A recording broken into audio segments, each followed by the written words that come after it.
Nah, jadi dalam mengklasifikasi riset desain dalam bidang farmasi itu ada klasifikasi berdasarkan orientasi waktu dan mencakup desain retrospektif dan desain prospektif.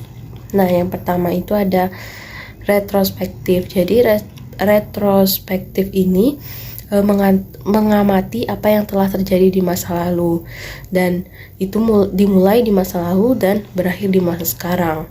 Dan desain ini melibatkan batasan utama karena mengumpulkan informasi tentang peristiwa yang terjadi di masa lalu.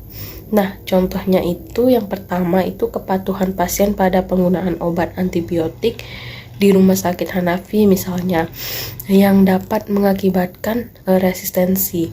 Jadi contoh ini kan bisa dikatakan menggunakan desain retrospektif karena banyak pasien-pasien itu tidak patuh terhadap penggunaan antibiotik seperti penggunaan yang tidak tepat dan antibiotik yang tidak habis, yang mana dapat menyebabkan tubuh kita itu resisten terhadap antibiotik. Nah, ini sudah terjadi di masa lalu, dan pada saat sekarang sudah banyak dari kita yang mengerti bagaimana penggunaan yang benar agar tidak terjadi resistensi pada tubuh kita. Kemudian yang kedua itu contohnya persistensi penggunaan obat antihipertensi pada pasien hipertensi rawat jalan. Nah, pada contoh penelitian ini kan menggunakan desain retrospektif karena penggunaan data pasien di rumah sakit yang diteliti itu pasien yang diambil datanya tuh sebanyak 304 orang yang menggunakan obat antihipertensi pertama kali pada tahun 2007 hingga 2008 tanggal indeks diagnosisnya, yang mana pengamatannya kan dilakukan selama 4,5 tahun. Nah, data-data yang ada itu kan sudah terjadi di masa lalu, dan penelitian dilakukan di masa sekarang, yang mana berarti telah berakhir di masa sekarang. Nah, yang kedua itu ada prospektif. Nah, jadi sebuah prospektif itu dimulai pada saat ini dan berkembang ke depan. Pengumpulan datanya itu dari masa sekarang yang hasilnya itu terletak di masa depan.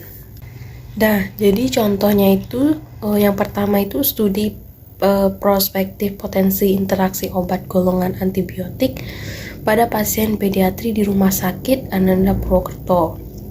Jadi pada penelitian ini tuh diterbitkan pada Desember 2018 dan dilakukan secara prospektif untuk mengetahui potensi interaksi obat golongan antibiotik yang terjadi pada resep pasien pediatri di Rumah Sakit Ananda Purwokerto. Jadi pengambilan data prospektifnya itu dilakukan pada data rekam medik dan resep pasien pediatri pada bulan Februari hingga April 2018, yang mana penelitian ini tuh dilakukan diterbitkan pada Desember 2018. Makanya contoh ini termasuk kepada contoh penelitian prospektif. Nah, contoh yang kedua itu ada efektivitas dan keamanan vaksin COVID-19, yang mana penelitian ini dilakukan pada tahun 2021. Jadi pada penelitian ini tuh menurut saya menggunakan desain prospektif karena membahas tentang efektivitas dan keamanan serta efek samping jangka pendek dan jangka panjang dari vaksin COVID-19.